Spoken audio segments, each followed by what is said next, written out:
Urdu novel zone میں خوش آمدید۔ آج ہم پڑھیں گے دل ہے کہ مانتا نہیں، از قلم مہوش مغل۔ رات ہونے والی بارش نے موسم کی سردی کو دو چند کر دیا تھا۔ پوری رات برسنے والی گھٹائیں فجر سے ذرا پہلے تھمی تھی، مگر ابھی بھی ہلکی ہلکی پھوار نے نمی گھول رکھی تھی۔ اللہ اکبر کی صدا نے اس کے جامد وجود میں حرکت پیدا کی۔ ساری رات ایک ہی جگہ پر منجمد بیٹھے جسم اکڑ چکا تھا۔ تھکن پور پور میں سما گئی تھی، مگر رب کی پکار پر لبیک کہتا وہ ہسپتال کے احاطے میں بنی مسجد کی طرف چل پڑا۔ اپنے تمام گناہوں، تمام خطاؤں کی معافی مانگنے کے لیے اسے اپنے رب کی ہی طرف جانا تھا، اور کوئی جائے پناہ تھی بھی نہیں۔ سجدے میں سرنگوں ہوتے ہی اس کا چہرہ اور زمین بھیگنے لگے تھے۔ جانے کہاں کہاں کے آنسو تھے جنہیں وہ بہائے چلا جا رہا تھا۔ پورے خشوع و خضوع سے نماز کی ادائیگی کے بعد اس نے دعا کے لیے ہاتھ اٹھائے تو دل کی دعائیں آنسو کی لڑی میں بدلنے لگی۔ اے میرے رب، میرے گناہوں کو میرے لیے سزا نہ بنا، میری کوتاہیوں کو میرے پچھتاوے نہ بنا۔ مجھے ایک موقع دے دے کہ میں اسے بتا سکوں کہ وہ میرے لیے کیا ہے، ایک موقع جو مجھے محبت کی عدالت میں معافی دلا سکے۔ میری دعاؤں کو قبول کر دے، مجھے معاف کر دے میرے پروردگار، اسے مجھے لوٹا دے میرے رب، مجھے لوٹا دے۔ بچوں کی طرح زاروں کی طرح روتا وہ دوبارہ سجدہ ریز ہو گیا۔ میم، آپ کا فون ہے۔ ہینڈ بیگ میں سیل فون رکھتا اس کا ہاتھ ایک لمحے کے لیے رکا۔ اس نے پلٹ کر دیوار گیر گھڑی میں ٹائم دیکھا، 1 بج رہا تھا۔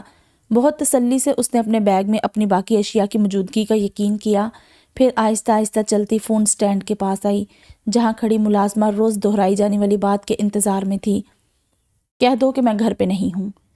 فون کے بالکل قریب آ کر اس نے غصے سے کہا اور فوراً پلٹ گئی۔ اس کا مقصد پورا ہو گیا تھا۔ ملازمہ نے خاموشی سے فون کان سے لگایا۔ ٹھیک ہے، اور سب خیریت ہے؟ اسے کچھ بولنے کی ضرورت ہی نہ پڑی، صاحب نے خود ہی بات ختم کر دی۔ جی سر، لیکن… وہ اٹکی۔ لیکن کیا؟ وہ پریشان ہوا۔ سر، میم 2 دن سے کھانا نہیں کھا رہی اور غصہ بھی بہت آیا ہوا ہے۔ شام تک اور دیکھ لو، ورنہ جھٹ کال کر کے انفارم کر دینا، okay? Okay sir. Receiver cradle پر ڈال کر وہ کچن کی طرف چل دی۔ نماز اور تلاوت قرآن پاک سے فارغ ہو کر وہ دوبارہ اندرونی حصے کی طرف جانے لگا تو سورج تمام دنیا کو اپنی روشنی میں نہلا چکا تھا۔ قرب الہی نے اس کے دل کو پرسکون کر دیا تھا۔ ابھی وہ کوریڈور میں داخل ہی ہوا تھا کہ نرس نے اسے جا لیا۔ مبارک ہو سر، آپ کی پیشنٹ کو ہوش آ گیا ہے۔ واقعی؟ جی sir, but she is still in ICU، nurse نے جواب دیا۔ Oh, thank you so much sister. وہ ICU کی طرف بھاگا۔ ICU کے شیشے کے اس پار اب وہ ساکت وجود اتنا بھی ساکت نہ تھا، بلکہ زندگی کی کرن نے اس کے وجود میں ارتعاش پیدا کر دیا تھا۔ ڈاکٹرز مختلف طریقوں سے اس کا معائنہ کرنے میں مگن تھے۔ وہ دعاؤں کے زیر اثر دوبارہ غنودگی میں جا چکی تھی، مگر ایک حوصلہ افزا پیش رفت کے بعد ابھی بھی اسے اندر جانے کی اجازت نہ تھی۔ اسی وقت ڈاکٹر احمد باہر آئے۔ وہ اس کے بہت پرانے جاننے والے تھے۔ مبارک ہو young man, she is better now. ہنستے ہوئے انہوں نے اس کے کندھے پر ہاتھ رکھا۔ تھینک یو انکل، اگر آپ نہ ہوتے تو… کم آن، میری جگہ کوئی بھی ڈاکٹر ہوتا تو وہ یہی کرتا، وہ شفقت سے کہنے لگے۔ اینی وے، شام تک انہیں روم میں شفٹ کر دیا جائے گا، تم وہی مل سکو گے۔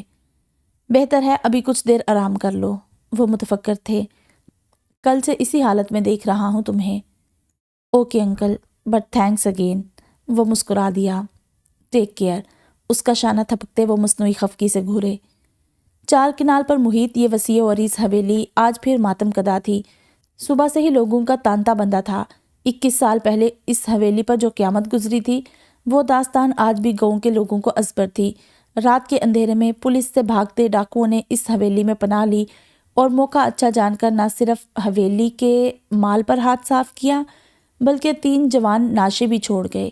محب شاہ اس گاؤں سمیت 5 گاؤں کے سردار تھے۔ ایک نہایت ایماندار، نیک اور خدا ترس بادشاہ کی طرح وہ گاؤں کے باسیوں کی فلاح کے لیے ہمہ وقت تیار رہتے تھے۔ ان کی شریک حیات مومنہ شاہ بھی ان کی طرح تھی۔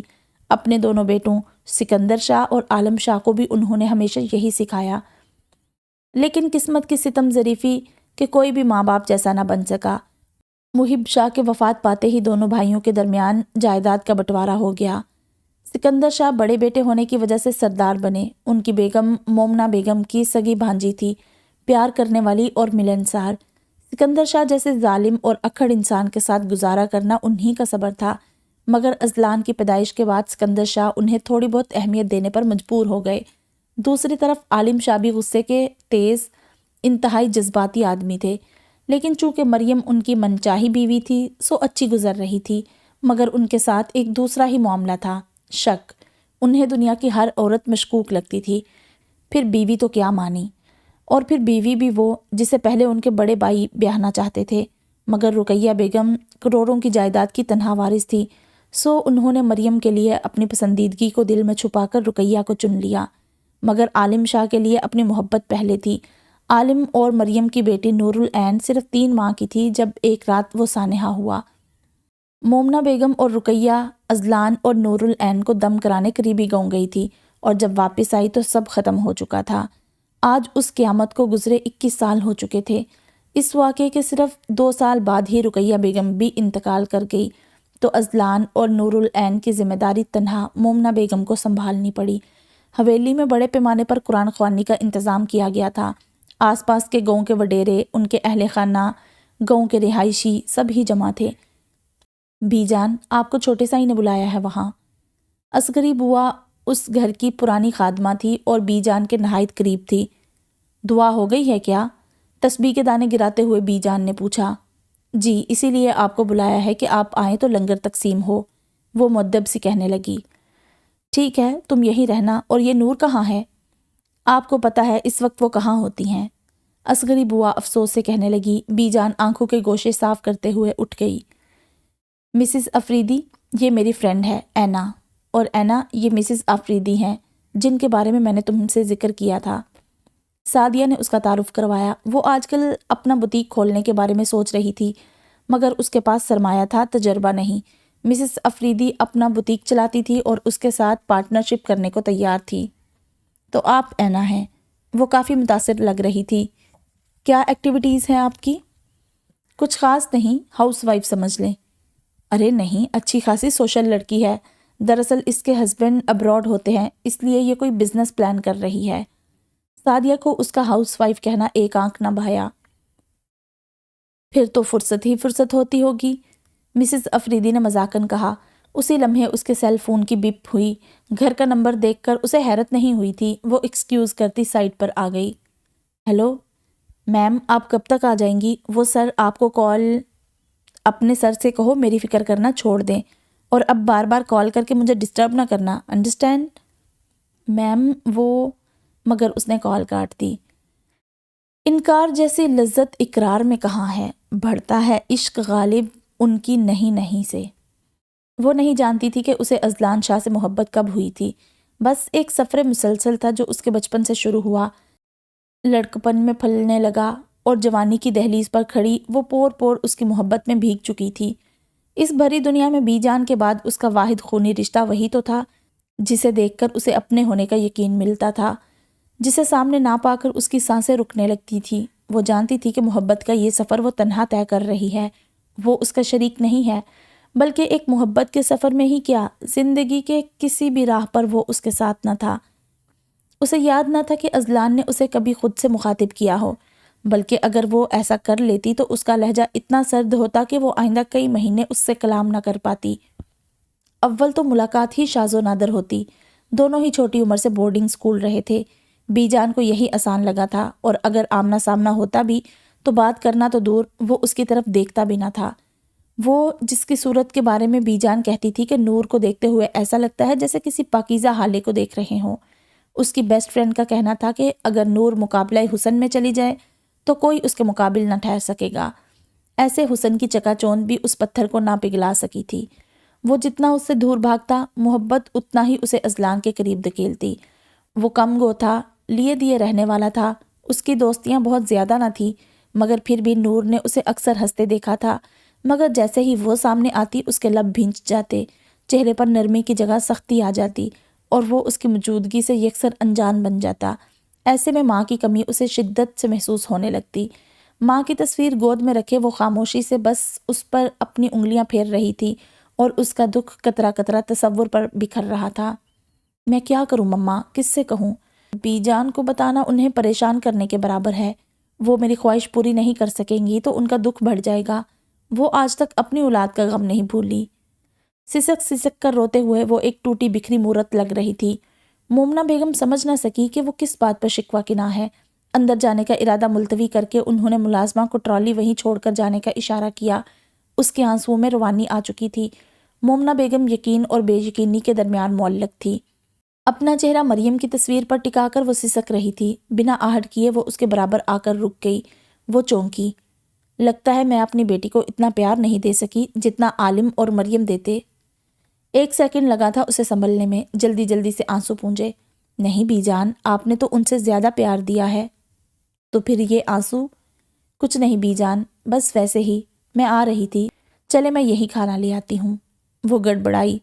پتہ نہیں بی جان کب سے اس کی باتیں سن رہی ہوں گی۔ مومنہ بیگم نے چپکے سے آنکھیں صاف کی۔ وہ جانتی تھی کہ اب انہیں کیا کرنا ہے۔ اب کی بار جب وہ کمرے میں آیا تو وہ مکمل ہوش میں تھی اور مسلسل چھت کو گھور رہی تھی۔ وہ کرسی پر بیٹھ گیا۔ کیسی ہو؟ وہ خاموش رہی۔ کیسا فیل کر رہی ہو اب؟ لفظ اپنا مفہوم کھو چکے تھے۔ پلیز مجھ سے بات کرو، اس نے التجا کی مگر بے سود۔ دیکھو میں تم سے ایکسکیوز، اس نے کروٹ بدل لی۔ میں جانتا ہوں تم مجھ سے ناراض ہو، لیکن نرس آ چکی تھی۔ 3 روز کا معمول آج پھر اختتام پذیر ہوا تھا۔ سمیہ، آج شام میری کچھ فرینڈز ڈنر کے لیے آ رہی ہیں۔ کچھ اچھا سا مینیو رکھ لینا اور ٹھیک 8 بجے تک سب ریڈی ہو، اوکے؟ اوکے میم، وہ مؤدبانہ بولی۔ میم، وہ سر کی کال آئی تھی دوپہر میں۔ یہ ڈیلی کا سبق ہے کیا جو سنایا جائے؟ وہ تلخ ہوئی۔ میم، سر کا آرڈر ہے کہ روزانہ آپ کو انفارم کیا جائے۔ وہ ڈرتے ڈرتے کہنے لگی۔ آرڈر مائی فٹ، وہ غصے میں آ گئی۔ آئندہ مجھے ایسی کوئی اطلاع نہیں دینا، یہ میرا آرڈر ہے۔ وہ پھر سے کمرے میں بند ہو گئی۔ موڈ درست کرنے کے لیے اس نے جھٹ کال ملا لی۔ اس کے بعد شام تک کا وقت کیسے گزرا پتہ ہی نہ چلا۔ تقریباً 6 بجے مسز افریدی، سعدیہ اور سنبل اس کے گھر پر تھی۔ آپ کا گھر تو بہت خوبصورت ہے، بلکہ کافی آرٹسٹک ہے۔ تھینکس، وہ مسکرائی۔ آپ کی پسند ہے یا آپ کے ہسبینڈ کی؟ اس کی مسکراہٹ غائب ہو گئی۔ نہیں، انہی کی پسند ہے، وہ زبردستی مسکرائی۔ ونڈرفل، انہوں نے دل سے تعریف کی۔ سعدیہ، وہ کانٹریکٹ کی فائل اینا کو دکھا دو۔ شور اینا، تم دیکھ لو اور پھر سائن کر دو۔ اوکے۔ وہ فائل دیکھ رہی تھی جب لینڈ لائن فون کی بیل ہوئی۔ وہ قریب ہی تھی، ناچار اٹھنا پڑا۔ حالانکہ وہ جانتی تھی کہ کس کا فون ہے۔ یہ نمبر کسی نے صرف اپنے لیے ہی لگوایا تھا۔ ہیلو، یہ تم ہی ہو نا؟ وہ حیران ہوا۔ جی فرمائیے، اس کا لہجہ سپاٹ تھا۔ شکر ہے تم نے مجھ سے بات تو کی، میں سوچ بھی نہیں سکتا تھا کہ آج۔ Sorry, wrong number. اس نے کھٹ سے فون بند کر دیا۔ وہ ہیلو ہیلو ہی کرتا رہ گیا مگر وہ فون انگیج کر چکی تھی۔ سعدیہ حقدق اسے دیکھ رہی تھی۔ وہ ابھی 1 گھنٹہ پہلے ہی حویلی پہنچا تھا۔ اتنی بڑی جاگیر تھی، اس کے علاوہ شہر کی فیکٹریاں، سب کچھ اسے ہی دیکھنا پڑتا تھا، اس لیے اس نے دوران تعلیم ہی سب چیزوں کی دیکھ ریکھ شروع کر دی تھی۔ بہت کم عمری میں ہی اس نے اپنی ذمہ داریوں کو سمجھنا شروع کر دیا تھا۔ وہ سیدھا بی جان کے کمرے میں گیا۔ یہ اس کا معمول تھا، وہ کہیں سے بھی آتا سب سے پہلے بی جان کے پاس جاتا تھا۔ السلام علیکم۔ وہ بیڈ پر نیم دراز تسبیح کرنے میں مصروف تھی۔ وعلیکم السلام۔ مسکراتے ہوئے اس کے سلام کا جواب دیا اور ٹانگیں سمیٹ کر اس کے لیے اپنے ساتھ ہی جگہ بنائی۔ طبیعت کیسی ہے آپ کی؟ اس نے ان کی ٹانگیں سیدھی کر کے دبانا شروع کر دی۔ الحمدللہ بچے، جس کی تم جیسی اولاد ہو وہ کبھی بیمار نہیں ہوتے۔ انہوں نے فخر سے اپنے خوبرو اور فرمانبردار پوتے کو دیکھا۔ اچھا جی مکھن، لگتا ہے آج کی میڈیسن گول کی ہے، ابھی مجھے اصغری بوا نے بتا دینا ہے۔ وہ بھی مسکرا دیا۔ نہیں نہیں، اب تو جینے کی امنگ بڑھنے لگی ہے، تو میڈیسن تو ضرور لیتی ہوں۔ اب سے کیا مراد ہے آپ کی؟ وہ خفا ہوا۔ ایک جوان پوتے اور ایک جوان پوتی کی ذمہ داری ہے، ان کی شادیاں کرنی ہے، بچے کھلانے ہیں، تو جینا تو پڑے گا نا۔ وہ شریر ہوئی۔ پاؤں دباتا ازلان کا ہاتھ ایک لمحے کے لیے رکا تھا مگر سنبھل گیا۔ ہاں تو ایسا کریں، پوتی کے لیے دیکھیں، میری فکر ابھی چھوڑ دیں، مجھے ابھی آپ کی خدمت کرنی ہے۔ کیا مطلب، شادی کے بعد خدمت نہیں کرو گے کیا؟ انہوں نے مصنوعی ناراضی دکھائی۔ اگر آ گئی کوئی ایسی جو مجھے جورو کا غلام بنا دے تو، وہ سوچتے ہوئے بولا۔ ایسے لگتے تو نہیں ہو، وہ پر یقین تھی۔ لو پھر یوں کرتے ہیں کوئی ایسی ڈھونڈتے ہیں جو تم سے بھی زیادہ میری خدمت کرے۔ وہ اصل موضوع کی طرف آنے لگی۔ یہ تو پھر میری شادی نہ کرنے والی بات ہوئی نا؟ کیوں، کوئی تو ہوگی ایسی اس دنیا میں۔ وہ ڈٹ گئی۔ ناممکن ہے۔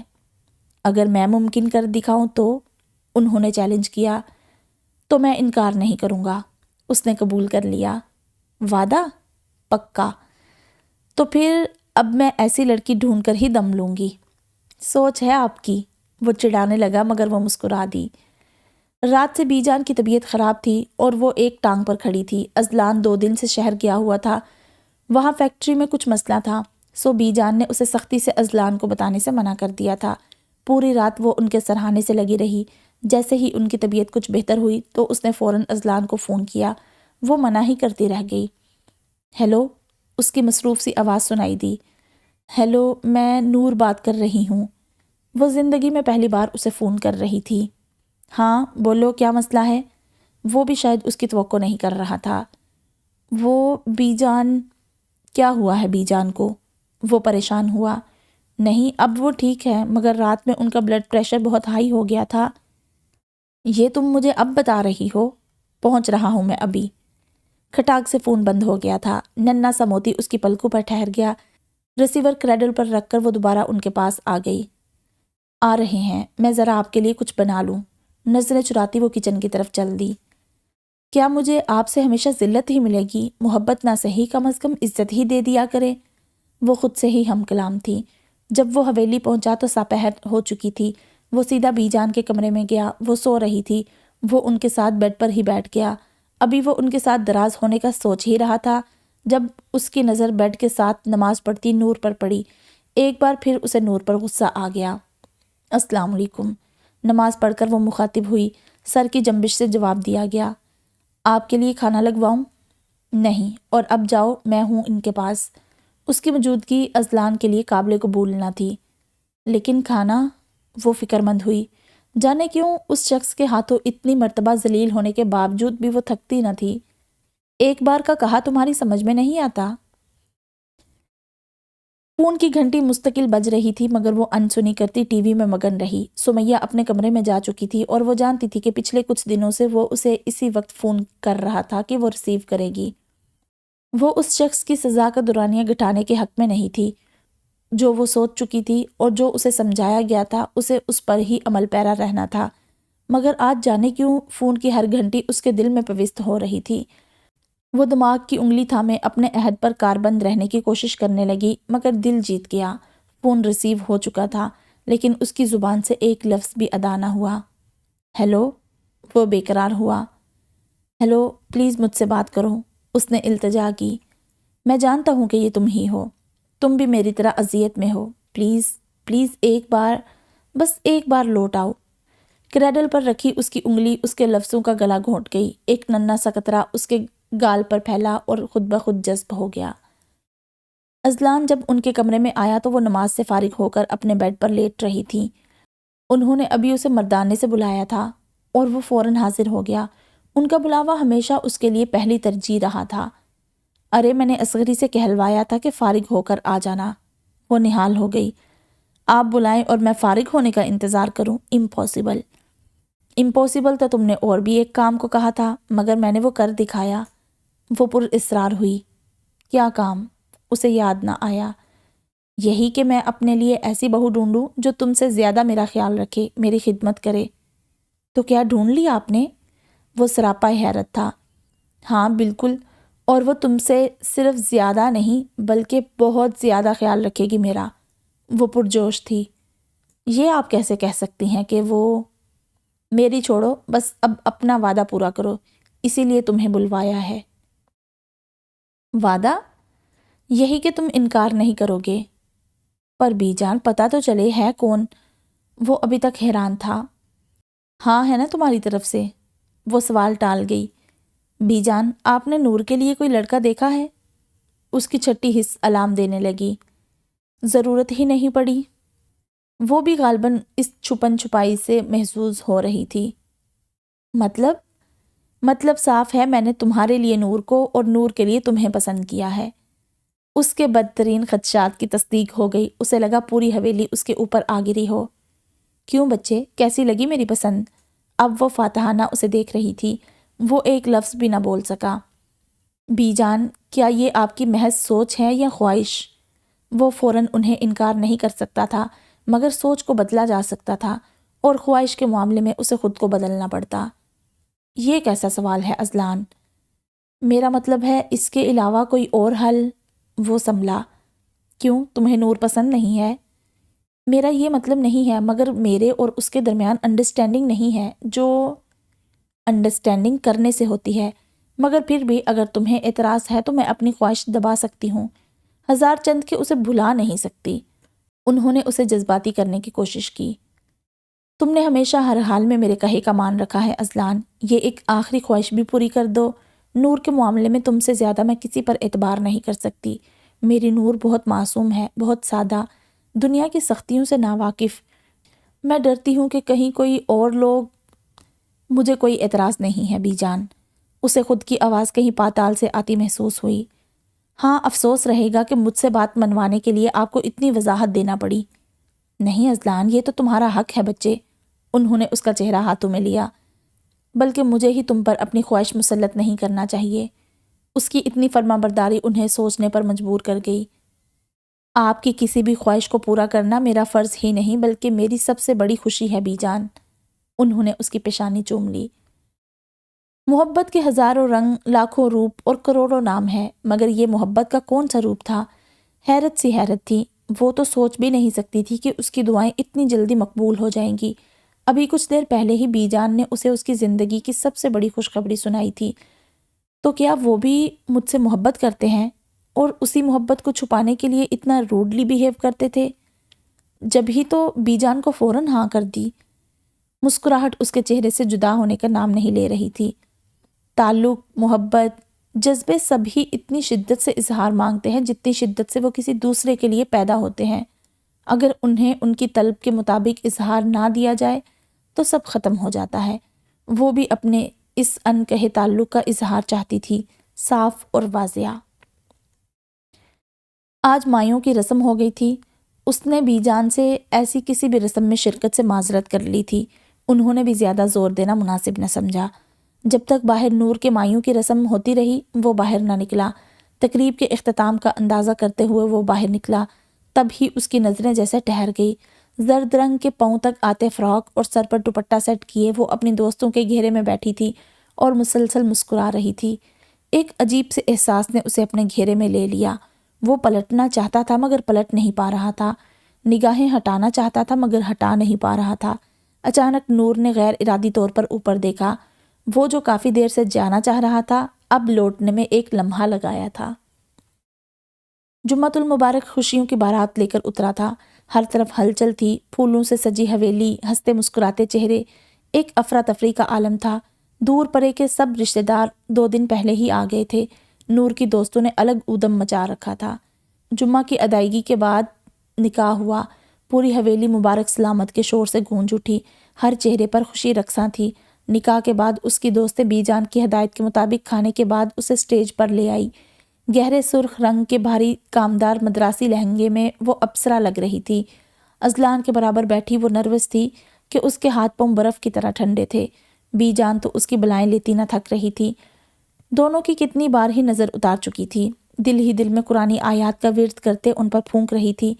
کچھ ہی دیر میں رخصتی کا شور اٹھا، مگر یہاں رخصتی کا روایتی سین دیکھنے کو نہ ملا، کیونکہ رخصت ہو کے بھی اسے اپنی پیاری بی جان کے ساتھ ہی تو رہنا تھا۔ پچھلے 1 گھنٹے سے وہ ایک ہی جگہ بیٹھی تھی۔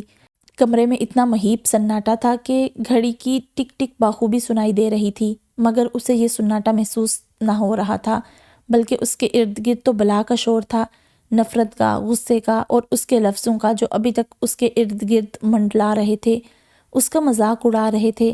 آج اس کا مان ٹوٹا تھا، اعتماد ریزہ ریزہ ہوا تھا۔ تم ایک انتہائی خود غرض لڑکی ہو، کوئی جیے یا زندہ درگور ہو جائے تمہیں صرف اپنی خوشی سے مطلب ہے۔ وہ الفاظ نہیں چنگاڑیاں تھیں جو اسے راکھ کر رہی تھی۔ لیکن یاد رکھنا یہ تمہاری آخری فتح اور میری آخری شکست ہے۔ اب زندگی کے ہر مقام پر تمہیں ہارنا ہے۔ اس کا رویہ اسے لہولہان کر رہا تھا، اس کے الفاظ اسے اپنی ہی نظروں میں گرا رہے تھے، اس سے بے نیاز وہ اپنی ہی کہے جا رہا تھا۔ وہ اس سے کم از کم ایسے رویے کی امید نہیں کر رہی تھی۔ نفرت کرتا ہوں میں تم سے، سمجھی تم؟ نفرت۔ وہ اپنے حواس میں نہیں تھا، وہ تو بت بن چکی تھی، بس چلتی سانسیں اس کے زندہ ہونے کی دلیل تھی۔ وہ یوں بیٹھی تھی گویا اگر حرکت کی تو وجود بھربری ریت سے بدل جائے گا۔ وہ اس کی طرف پلٹا اور نہایت بے دردی سے اس کا بازو دبوچا۔ اور تمہیں اس قابل بھی نہیں سمجھتا کہ اس کی وجہ بتاؤں؟ وہ غصے سے پھنکار رہا تھا۔ ایک جھٹکے سے اذلان نے اس کا بازو چھوڑا۔ تمہاری بہتری اسی میں ہے کہ چپ چاپ اپنی خوشی کا ڈھونگ رچاتی رہنا، ورنہ تمہیں چھوڑنے میں مجھے ذرا بھی تکلیف نہیں ہوگی۔ اسے وارننگ دیتا وہ وہاں رکا نہ تھا۔ محبت تو انسان کو اندر تک سیراب کر دیتی ہے، مگر ابھی تو بارش کی پہلی بوند بھی اس تک نہ پہنچی تھی۔ ابھی تو وہ اس جذبے کو مکمل پا بھی نہ سکی تھی کہ پہلے ہی قدم پر غم کا صحرا اس کے سفر میں حائل ہو گیا۔ وہ ہنستی کھیلتی نور العین بالکل خاموش تھی۔ یہ خاموشی نہ تو محبت کی ناکامی پر تھی، نہ ہی اپنی بے بسی پر۔ اسے تو بس اذلان شاہ کی نفرت کا غم تھا۔ دل جیسے درد کا ایک ٹکڑا بن گیا تھا، ایک اندھا کنواں یا جیسے ایک بند گلی۔ گلشن کی بہاروں میں، رنگین نظاروں میں جب تم مجھے ڈھونڈو گے، آنکھوں میں نمی ہوگی، محسوس تمہیں ہر دم پھر میری کمی ہوگی۔ ساون کی ہواؤں کا جب شور سنو گے تم، بکھرے ہوئے ماضی کے اوراق چنو گے تم، ماحول کے چہرے پر جب دھول جمی ہوگی، محسوس تمہیں ہر دم پھر میری کمی ہوگی۔ وہ رومانٹک شاعری کی شوقین نازک سی لڑکی کچھ ہی دنوں میں اپنی پسند بدل گئی۔ جب زندگی میں ہر سو کانٹے بکھرے ہوں تو نرم و نازک پھول سے سجے لفظ بھی دل کو بے چینی کے سوا کچھ نہیں دیتے۔ یہ نظم اس کے دل کا حال عیاں کر رہی تھی، کتنا خوبصورت شکوہ کر رہی تھی۔ اور وہ جو اپنی فائل ڈھونڈنے کمرے میں آیا تھا، رائٹنگ پیڈ پر لکھی نظم پڑھ کر کچھ کھو سا گیا، مگر فائل کی عدم دستیابی اسے پھر سے تپا گئی۔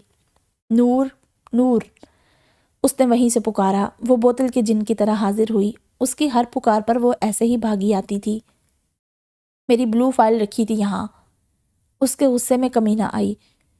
وہ وہاں دراز میں ہے، میں دیتی ہوں۔ وہ جلدی سے بال سمیٹتی دراز کی طرف بڑھی، مگر لمبے بال پوری کمر پر بکھر گئے۔ وہاں کیسے پہنچی؟ تمہیں 1000 بار کہا ہے میری چیزیں مت چھیڑا کرو۔ جانے کیوں اس کا غصہ سوا سو ہو گیا۔ میں نے سوچا ادھر ادھر نہ ہو جائے تو۔ وہ بوکھلائی بوکھلائی اتنی معصوم لگ رہی تھی کہ وہ نظریں چرا گیا۔ یہ لیں، اس نے فائل بڑھائی، رکھ دو اور جاؤ یہاں سے۔ رخ موڑے موڑے نئی ہدایت ملی۔ اس نے فائل ٹیبل پر رکھی اور الٹے قدموں پلٹ گئی، مگر اسے فائل کیوں چاہیے تھی وہ بھول چکا تھا۔ آج اسے ہسپتال سے ڈسچارج کیا جانا تھا۔ ڈرائیور اس کا سارا سامان گاڑی میں رکھ چکا تھا۔ چلیں؟ کہاں؟ یہ پہلا لفظ تھا جو ہسپتال کے 8 روزہ قیام کے دوران اس نے اس سے براہ راست کہا تھا۔ واپس؟ ہاں، مگر میں اکیلے واپس جانا چاہتی ہوں۔ لیکن اگر آپ مجھے خوش دیکھنا چاہتے ہیں تو مجھ سے دور چلے جائیں۔ وہ اس کی طرف دیکھنے سے بھی گریزاں تھی۔ تم مجھے معاف نہیں کر سکتی، محبت کے لیے بھی نہیں۔ محبت کو بیچ میں مت لائیں، یہ نہ ہو کہ یہی محبت آپ کو مجبور کر دے۔ میں محبت کے لیے کچھ بھی کر سکتا ہوں۔ وہ دل گرفتہ تھا۔ میں آپ سے دور جانا چاہتی ہوں۔ جو غلطیاں میں نے کی ہیں تم وہی دہرانا چاہتی ہو۔ کتنا ٹوٹا بکھرا لہجہ تھا مگر وہ پتھر بنی رہی۔ ٹھیک ہے، میں چلا جاتا ہوں تم سے دور۔ خود سے مجھ تک کا یہ فاصلہ اب تم ہی سمیٹ سکتی ہو۔ جلد یا بدیر یہ فیصلہ تم ہی کو دیا، کیونکہ اب میں مزید تمہیں تکلیف دینے کے بارے میں سوچ بھی نہیں سکتا۔ وہ کھڑا ہو گیا۔ وہ بنا کچھ کہے چپ چاپ باہر چل دی۔ جب سب کچھ میرے حسب منشا ہو رہا ہے تو یہ الجھن کیسی، یہ اضطراب کیسا؟ کہاں کیا غلط ہے؟ اس کی مجھ سے محبت، میری اس سے لا تعلقی، یا پھر ہمارا فیصلہ؟ یا اللہ، کیا اس کے ساتھ میرا رویہ غلط ہے؟ مگر میں نے بھی تو بنا جرم کے سزا کاٹی تھی۔ وہ تو پھر گناہ گار ہے۔ میرے مولا، مجھے صحیح اور غلط کے درمیان فرق دکھا دے، مجھے سکون دے دے۔ اپنے رب کے سامنے سجدہ ریز گڑ گڑا کر وہ اپنے لیے سکون و اطمینان مانگ رہی تھی۔ اس کی سسکیوں کو فون کی اچانک گونجنے والی گھنٹی نے توڑا تھا۔ اس نے گھڑی کی طرف دیکھا جو رات کی 11 بجا رہی تھی۔ ریسیور ہاتھ میں لے کر وہ خاموش کھڑی تھی۔ فون بند مت کرنا پلیز۔ وہ بہت پریشان لگ رہا تھا۔ میں تمہیں لینے آ رہا ہوں، بی جان کی طبیعت خراب ہے، وہ تمہیں بہت یاد کر رہی ہیں۔ وہ جلدی جلدی بول رہا تھا۔ وہ تڑپ اٹھی، فون کو کریڈل پر پھینکتی وہ کمرے میں آئی، ضروری چیزیں بیگ میں ٹھونستے ہوئے وہ مستقل رو رہی تھی۔ کیا بات ہے نور، اداس کیوں ہو؟ کوئی مسئلہ ہے کیا؟ وہ اس کی ماں تھی، اس کی رگ رگ سے واقف۔ وہ جتنا مرضی دکھاوا کر لیتی مگر ماں کا دل مطمئن کرنا آسان نہیں تھا۔ نہیں، میں تو بہت خوش ہوں، بہت زیادہ، دیکھیں کتنا ہنس رہی ہوں۔ زبردستی کی مسکراہٹ چہرے پر لاتے آج اس کا دل دغا دے گیا۔ بی جان نے تڑپ کر اسے گلے لگایا۔ بی جان، وہ خود پر قابو نہ رکھ سکی۔ نور، سچ بتاؤ، مجھ سے مت چھپاؤ۔ بی جان، وہ اذلان کیا کیا ہے اس نے؟ تمہیں ڈانٹا ہے؟ انہوں نے اس کا چہرہ اونچا کیا۔ وہ مجھ سے ایک لمحے میں وہ خود کو قابو کرنے میں کامیاب ہوئی تھی، جو اس کے آنسو سے تڑپ اٹھی۔ حقیقت تو انہیں جیتے جی مار ڈالے گی۔ وہ مجھ سے ناراض ہیں۔ کتنا مشکل تھا جھوٹ بولنا، مگر سچ بولنے سے بہتر۔ پاگل لڑکی، انہوں نے ہنستے ہوئے اس کے سر پر چپت لگائی۔ ناراض ہے تو منا لو۔ ان کی مسکراہٹ اور بھی گہری ہو گئی۔ کیسے؟ جیسے ناراض کیا تھا۔ مگر میں نے تو ناراض کیا ہی نہیں، وہ بس سوچ سکی۔ اس سے ناراض مت ہوا کرو اذلان، 1 منٹ میں حال سے بے حال ہو جاتی ہے۔ شام کو بھی اتنی مشکل سے چپ کرایا، رو رو کر حالت خراب کر لی کہ تم ناراض ہو۔ اب اگر منائے تو مان جانا۔ جب سے بی جان نے اسے بتایا تھا وہ عجیب سی بے چینی کا شکار تھا۔ ابھی بھی وہ کسی زمین کے کاغذات دیکھنے بیٹھا تھا، مگر بی جان کے کہے لفظ اسے شام سے بے چین کیے ہوئے تھے۔ اس نے ذرا سا رخ موڑ کر بیڈ کے ایک کونے میں سمٹی ہوئی نور کو دیکھا جو بہت پرسکون سو رہی تھی۔ اب اگر منائے تو مان جانا، مگر اس نے تو نور کو ایسا کوئی حق دیا ہی نہ تھا روٹنے منانے کا، پھر وہ کیوں اسے مناتی؟ مگر کیسی خواہش اس کے دل میں پنپ رہی تھی کہ وہ اذلان کو منائے، اس سے پوچھے کہ وہ اس سے اتنی نفرت کیوں کرتا ہے، اور وہ اپنے دل کا غبار نکال کر پرسکون ہو جائے اور نور کی طرح ہی پرسکون نیند سو سکے۔ یہ کیسا احساس اس کے اندر جاگنے لگا تھا؟ وہ نہ چاہتے ہوئے بھی اسی کو سوچتا تھا۔ اس کا معصوم سا چہرہ سوتے ہوئے اور بھی مقدس لگ رہا تھا، جیسے 14ویں کا چاند، جیسے نیا آدھ کھلا گلاب جس کی خوشبو پورے ماحول کو معطر کر رہی تھی۔ کب وہ دبے قدموں چلتا عین اس کے ساتھ آ کھڑا ہوا، اسے خود بھی خبر نہ ہو سکی۔ کیا یہ لڑکی اس قابل ہے کہ اس سے نفرت کی جائے، اسے کانٹوں پر گھسیٹا جائے، کسی اور کے کیے کی سزا اسے دی جائے؟ میرے رویے سے اسے تکلیف ہوتی ہوگی، میرا لہجہ اسے چھلنی کرتا ہوگا، مگر وہ خود سے ہی ہم کلام تھا۔ اس نے کروٹ بدلی اور جیسے سب ختم ہو گیا۔ وہ چونکا اور پلٹ کر اپنی جگہ آ کر لیٹ گیا، مگر نیند دماغ کی ایک ہی تکرار سے گھبرا کر پلٹ گئی تھی۔ اب اگر منائے تو مان جانا، اب اگر منائے تو مان جانا۔ صبح اس کی آنکھ کھلی تو وہ کمرے میں نہیں تھی۔ وہ نماز کے بعد ہی باہر نکل جاتی تھی۔ فجر کی اذان کے بعد ہی تو اذلان کی آنکھ لگی تھی۔ اب سر بھاری بھاری ہو رہا تھا۔ پوری رات جاگنے کا کمال تھا۔ گھڑی کی سوئیاں 10 بجا رہی تھی۔ اسے کوفت ہوئی، وہ کبھی بھی اتنی دیر تک نہ سوتا تھا۔ بیزاری سے اٹھ کر فریش ہونے چلا گیا۔ نیچے آیا تو 11:15 ہو چکے تھے۔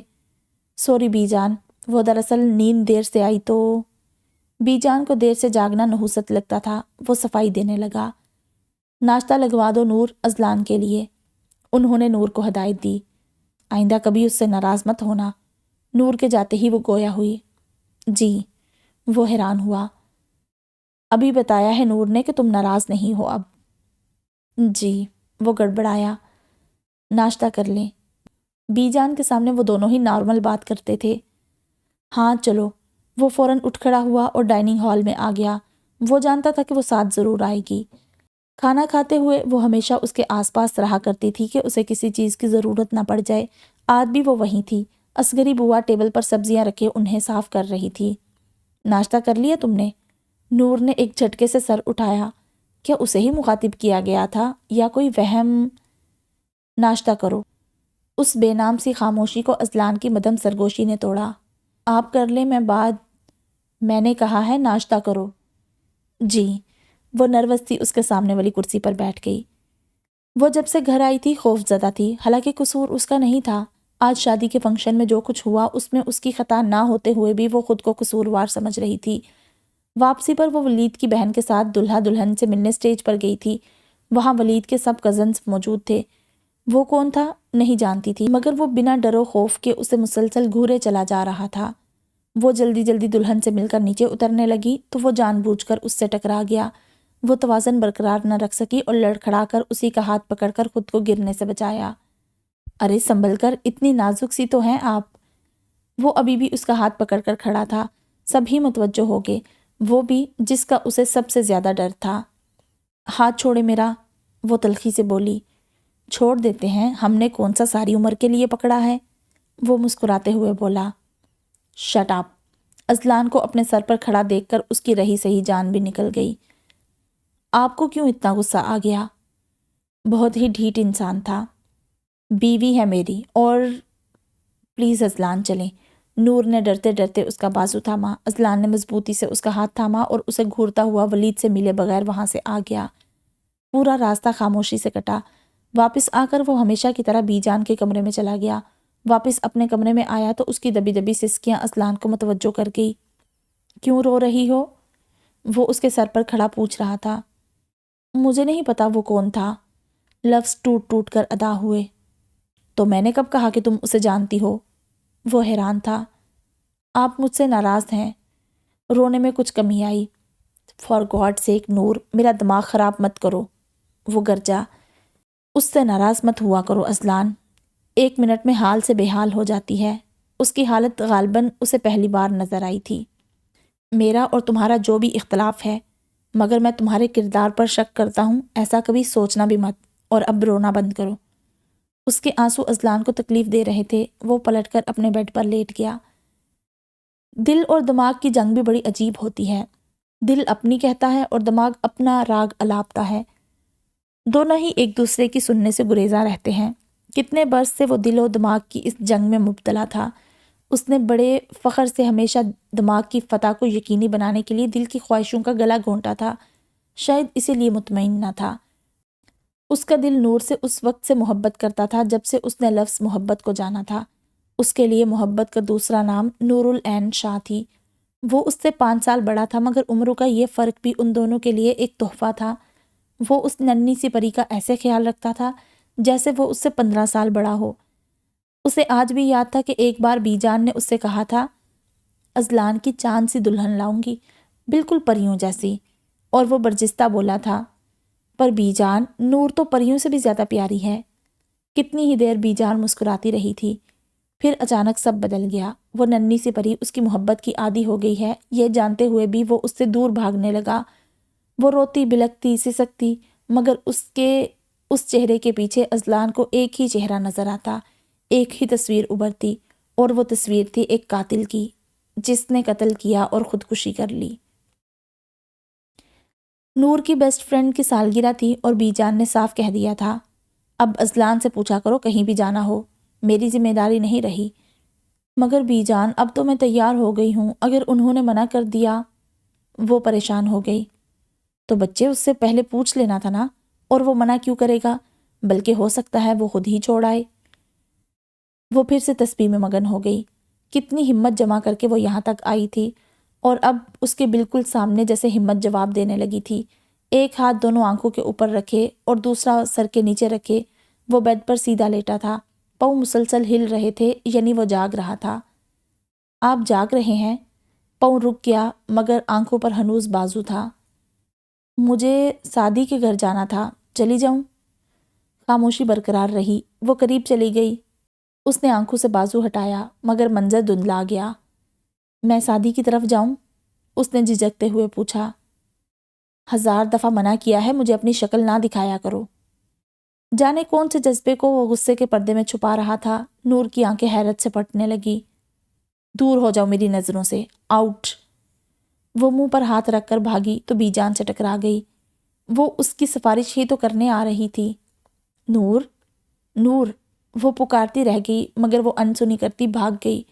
ان کا پروگرام اب اذلان کی کلاس لینے کا تھا۔ دروازہ کھلنے اور بند ہونے کی آواز پر اس کے ہونٹ بھنچ گئے، مگر اس نے آنکھوں پر سے ہاتھ ہٹانے کی زحمت نہیں کی۔ میں نے کہا نا، مجھے اپنی شکل مت دکھایا کرو۔ اس کی زبان سے نکلتے لفظ بی جان کو ساکت کر گئے۔ نفرت ہے مجھے تم سے، اسی لیے میں تم سے شادی نہیں کرنا چاہتا تھا۔ اس کے منہ سے نکلتے انگارے بی جان جیسی مضبوط عورت کو لڑکھڑا گئے تھے۔ اگر وہ سہارا نہ لیتی تو اب تک گر جاتی۔ یہ وہ کیا کہہ رہا تھا؟ وہ ایسا کیسے کہہ سکتا تھا؟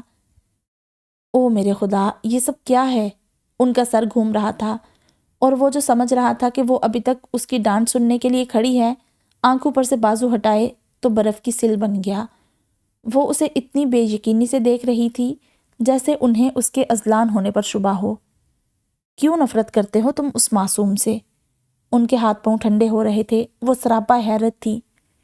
بی جان وہ ایک دم ان کے قریب آ گیا اور ان کے ہاتھ تھامنے چاہے مگر انہوں نے جھٹک دیے۔ مجھے میرے سوال کا جواب چاہیے اذلان۔ بی جان وہ میں ویسے ہی۔ اس نے پھر سے انہیں سہارا دینا چاہا مگر وہ 2 قدم پیچھے ہٹ گئی۔ اندر داخل ہوتی نور کے لیے اندر کا منظر حیران کن تھا۔ تم بتاؤ نور، کیوں کرتا ہے یہ تم سے نفرت؟ بی جان کا سوال اس کی سانسیں روک گیا۔ کس نے کہا آپ سے؟ ایسی تو کوئی بات نہیں۔ وہ نظریں چرانے لگی۔ کاش جھوٹ ہوتا۔ وہ وہیں کرسی پر ڈھہ گئی۔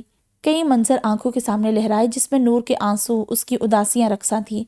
وہ بھی بے جان سی ان کے سامنے گر گئی۔ میں نہیں جانتی بی جان، مگر اب میں تھکنے لگی ہوں۔ آج اذلان ہی بتا سکتے ہیں کہ وہ مجھ سے اتنی نفرت کیوں کرتے ہیں۔ نڈھال و دل گرفتہ سی آواز انہیں اور بھی افسردہ کر گئی۔ انہوں نے اس کے سر پر ہاتھ پھیرا، دھیرے سے نور کا سر اپنے گھٹنوں سے الگ کیا اور کڑے تیوروں کے ساتھ اذلان کی طرف بڑھی۔ مجھے جواب چاہیے اذلان، کیوں برباد کی تم نے میری بچی کی زندگی؟ وہ اس کا دل ہلا رہی تھی۔ جو سچ آپ نے ہم سے چھپایا وہ میں برسوں پہلے سے جانتا ہوں۔ بی جان پتھر کی ہو گئی۔ کون سا سچ؟ ان کے لفظوں نے ساتھ چھوڑ دیا۔ یہی کہ نور العین شاہ میرے باپ کے قاتل کی بیٹی ہے۔ کسی نے پگھلا ہوا سیسا نور کے کانوں میں ڈال دیا۔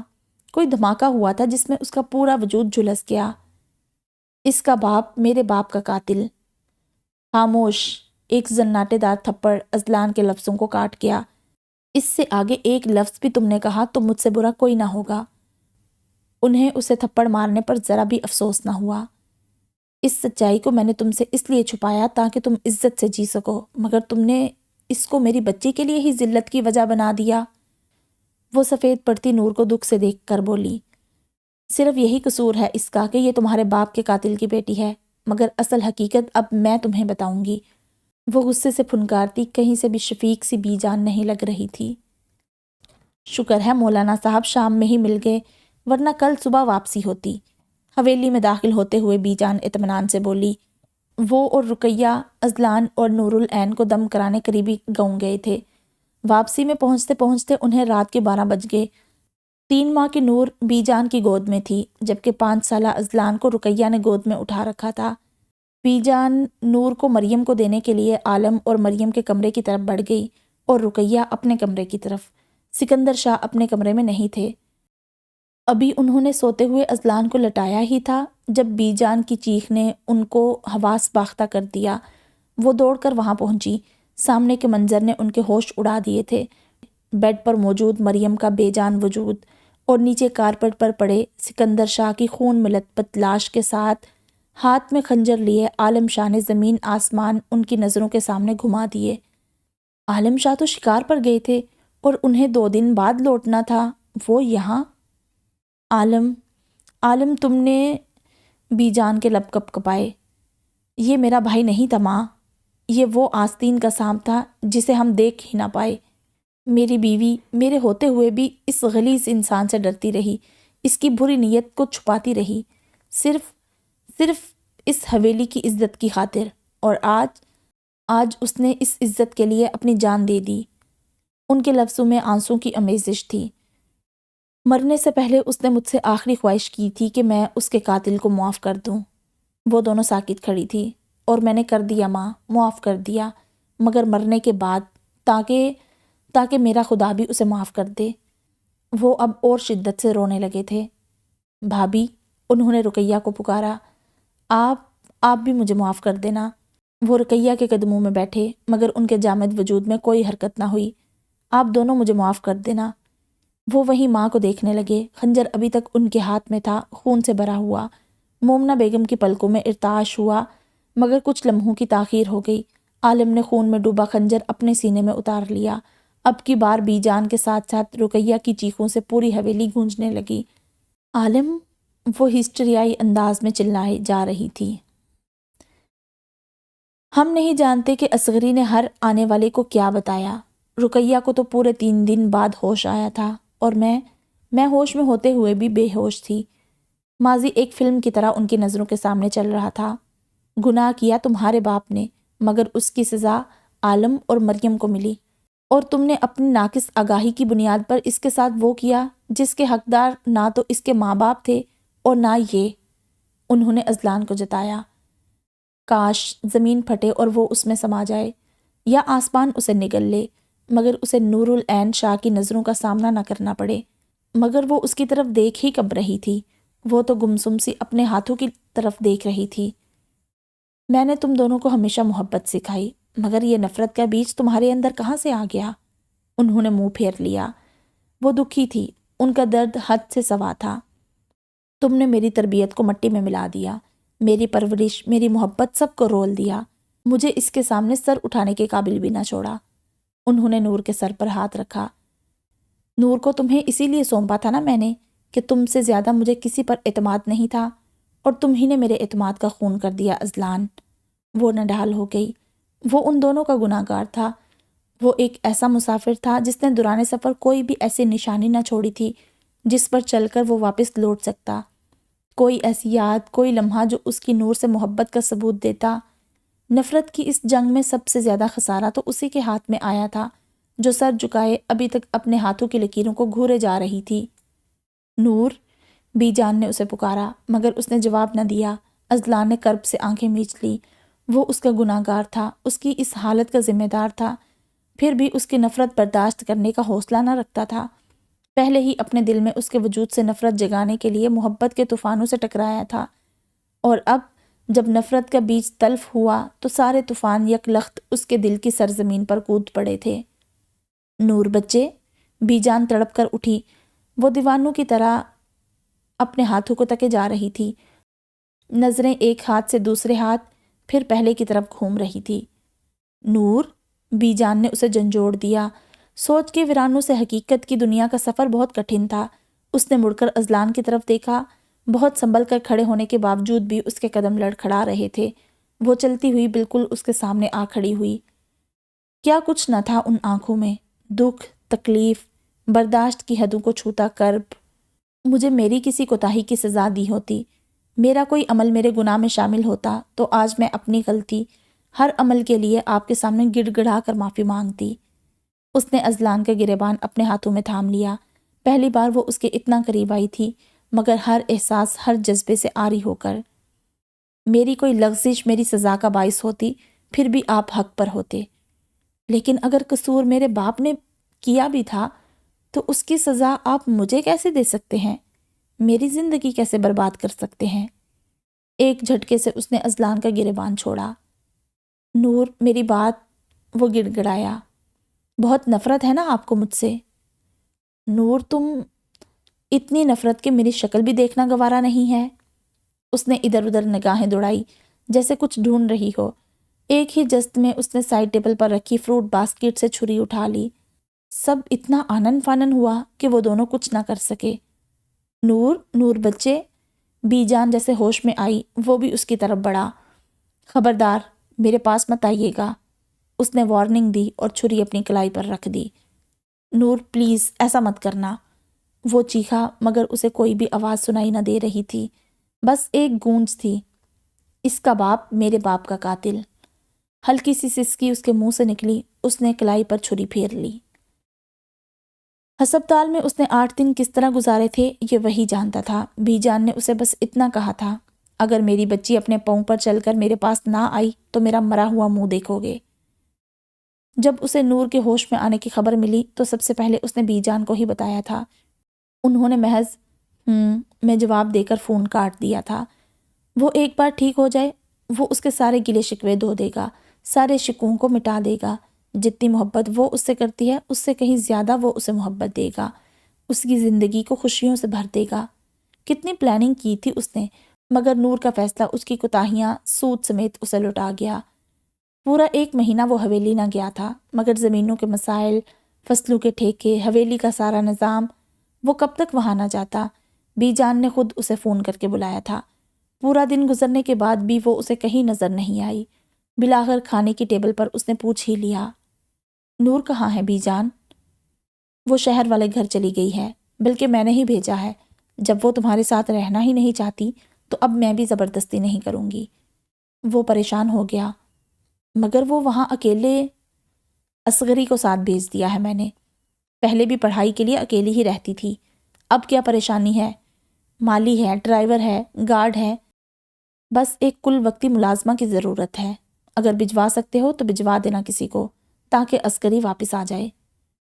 لیکن بی جان، وہ ابھی بھی مطمئن نہ تھا۔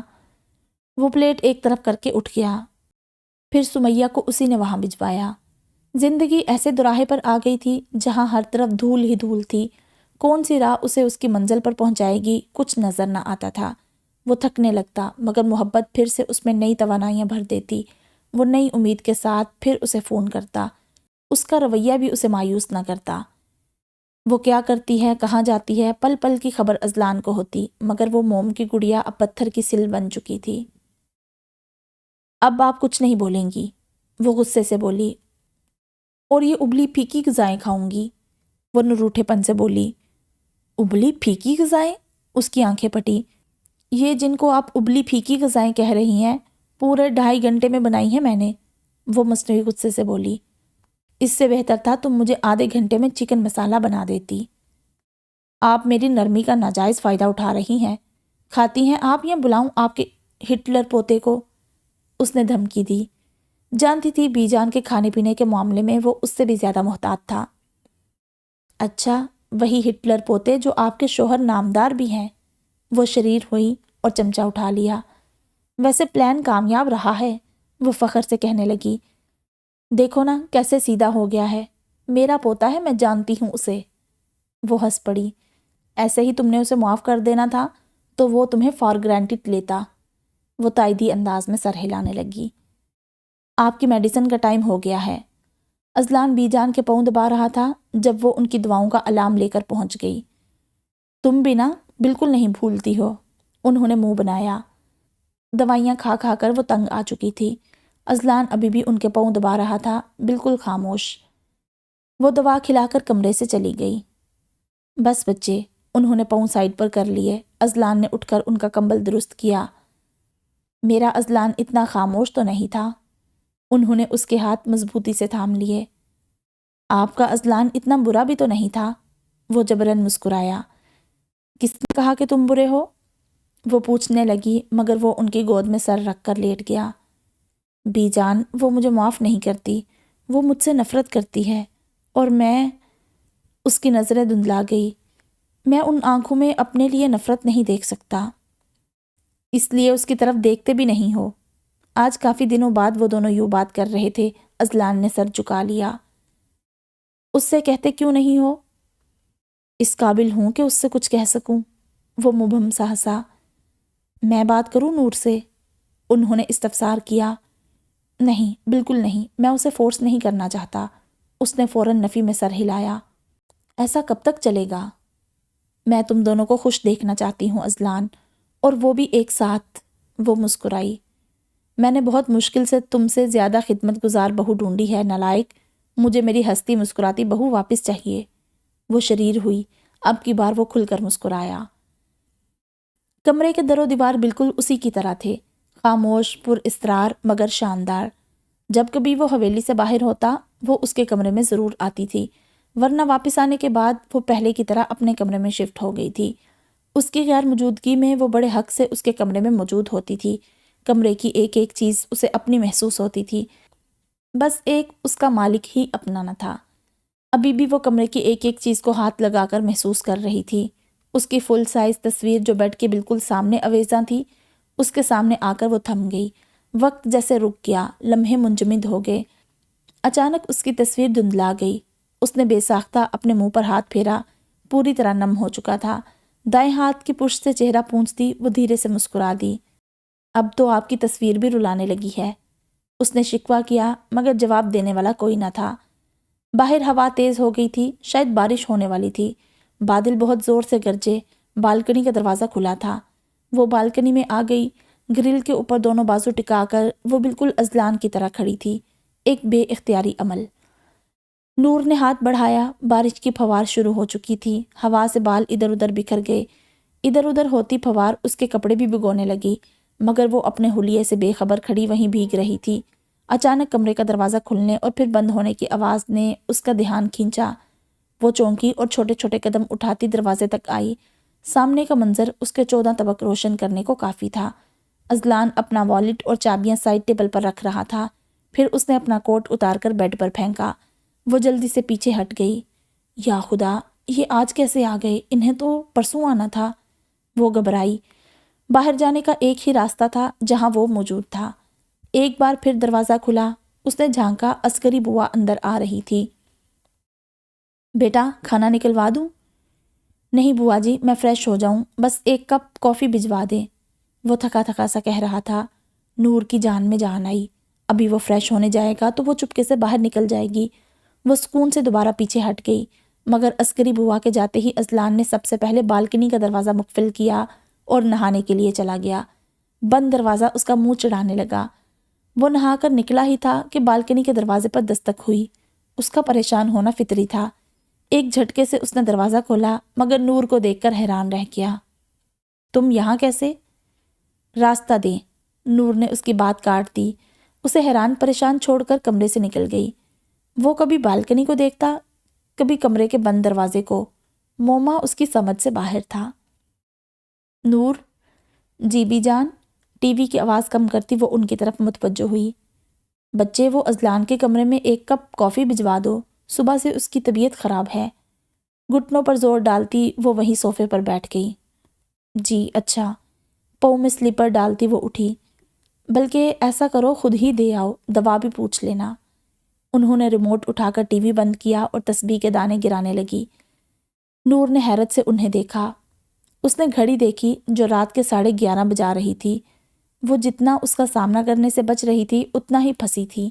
دودھ گرم کر کے گلاس ٹرے میں رکھا اور مرتی کیا نہ کرتی کہ مصداق اس کے کمرے کی راہ لی۔ دستک دینے کے باوجود اندر سے کوئی آواز نہ آئی تو وہ دروازہ کھول کر اندر آ گئی۔ پورا کمرہ اندھیرے میں ڈوبا تھا۔ اسے پریشانی ہوئی۔ بالکنی سے مدھم سی روشنی آ رہی تھی۔ وہ اس طرف آ گئی۔ اس سے پہلے کہ وہ دروازہ کھولتی، وہ خود بخود کھل گیا۔ ہر طرف روشنی کی چکا چوند تھی۔ سرخ رنگ کی لاتعداد موم بتیاں بالکنی کی تمام گریلوں پر روشن تھی۔ ٹیبل کے درمیان اس کا پسندیدہ پائن ایپل کیک موجود تھا جو چاروں طرف سے سرخ گلابوں سے گھرا تھا۔ وہ متحیر سی پورے منظر کو دیکھ رہی تھی۔ دودھ کا گلاس ہنوز ہاتھوں میں تھا۔ انا کی بات ہے ورنہ محبت اب بھی باقی ہے، تجھے میری مجھے تیری ضرورت اب بھی باقی ہے۔ یہ کیسا کھیل کھیلا ہے میرے ساتھ قسمت نے، منزل کھڑا ہوں اور مسافت اب بھی باقی ہے۔ ٹھہر ٹھہر کر نظم پڑھتا وہ اس کے عقب سے نکل کر بالکل اس کے سامنے آ کھڑا ہوا۔ اس کی نظروں میں موجود محبت نہ تو خواب تھی نہ خیال۔ وہ پھر بھی اسے ایسے دیکھ رہی تھی جیسے بے یقین ہو۔ وہ مسکراتے ہوئے آگے بڑھا، دودھ کا گلاس اس کے ہاتھ سے لے کر سائڈ ٹیبل پر رکھا، پھر پلٹ کر اس کے سامنے آ گیا۔ کچھ کہو گی نہیں؟ وہ چپ چاپ کھڑی رہی، مگر اب آنکھوں میں نہ حیرت تھی نہ بے یقینی۔ میں جانتا ہوں نور، میں نے دیر کر دی، لیکن کیا اتنی دیر کر دی کہ واپسی کا ہر دروازہ بند ہو گیا ہے؟ وہ قطرہ قطرہ اپنے آنسو کو اندر اتار رہی تھی، مگر وہ پھر بھی مقابل کو اپنے ہونے کا احساس دلا گئے۔ میری محبت نے تمہیں آج تک صرف آنسو ہی دیے ہیں نا؟ وہ افسردگی سے کہنے لگا۔ میری کوئی دلیل ان کا مداوا نہیں، میرا کوئی ایکسکیوز ان کا کفارہ نہیں۔ اس کے لفظوں میں بھی نمی گھلنے لگی۔ نور نے چونک کر اسے دیکھا۔ جانتی ہو نور، ایک ہی وقت میں کسی سے محبت اور نفرت کا عذاب کیسا ہوتا ہے؟ وہ ٹکٹکی باندھے اسے دیکھ رہی تھی۔ میں نے یہ عذاب سہا ہے نور۔ دھیمے دھیمے بولتا وہ کتنا پیارا لگ رہا تھا۔ یہ کوئی نور العین سے پوچھتا جس نے ہمیشہ اس کے منہ سے اپنے لیے انگارے نکلتے دیکھے تھے۔ مگر اب میں تھکنے لگا ہوں، ٹوٹنے لگا ہوں، تمہارا گناہگار ہوں، اور آج میں تم سے اپنے ہر لفظ، ہر رویے کے لیے معافی مانگتا ہوں۔ وہ اس کی آنکھوں میں نہیں دیکھ رہا تھا۔ نہیں اذلان، میں نے ایسا کبھی نہیں چاہا کہ آپ مجھ سے معافی مانگے۔ میں نے تو آپ کو اسی روز معاف کر دیا تھا جب مجھے آپ کی نفرت کی وجہ معلوم ہوئی تھی۔ وہ آپ دیدہ تھی۔ ہاں میں یہ ضرور چاہتی تھی کہ آپ مجھے منائیں، اور اس سے زیادہ میری محبت کی نہ تو کوئی طلب ہے نہ کوئی تقاضا۔ وہ روحان سی ہو گئی۔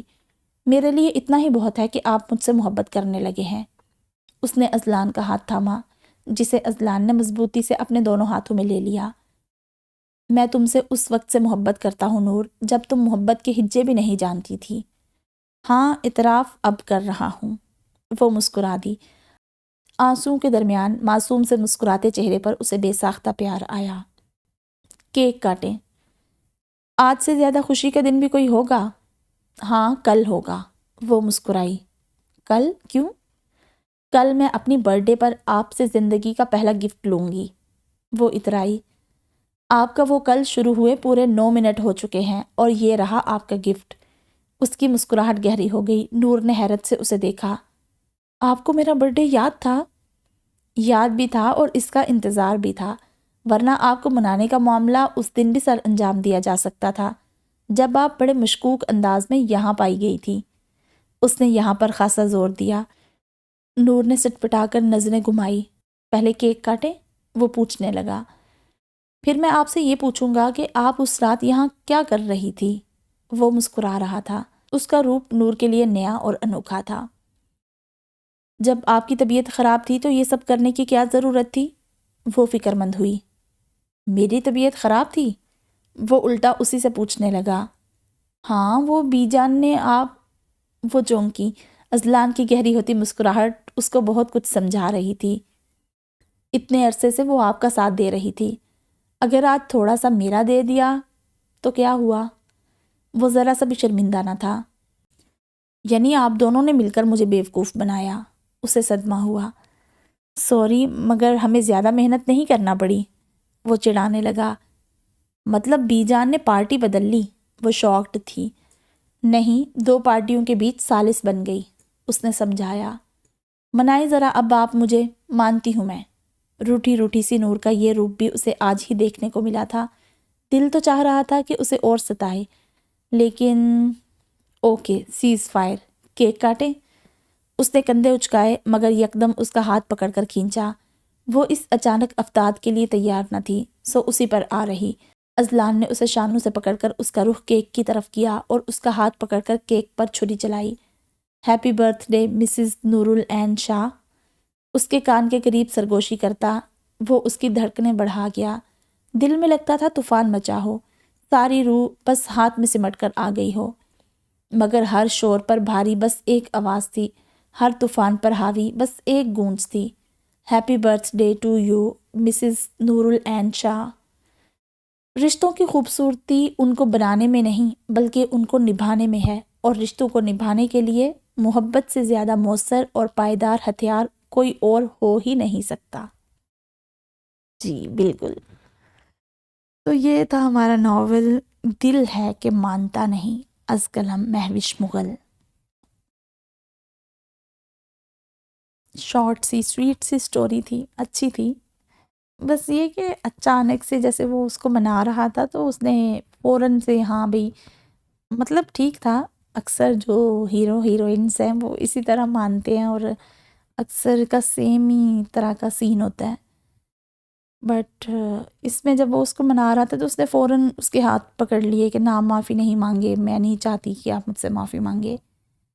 تو مجھے لگا ایک دم کوئک اس نے کر دیا، تھوڑا سا 1-2 جملے اور ہو جاتے تو شاید۔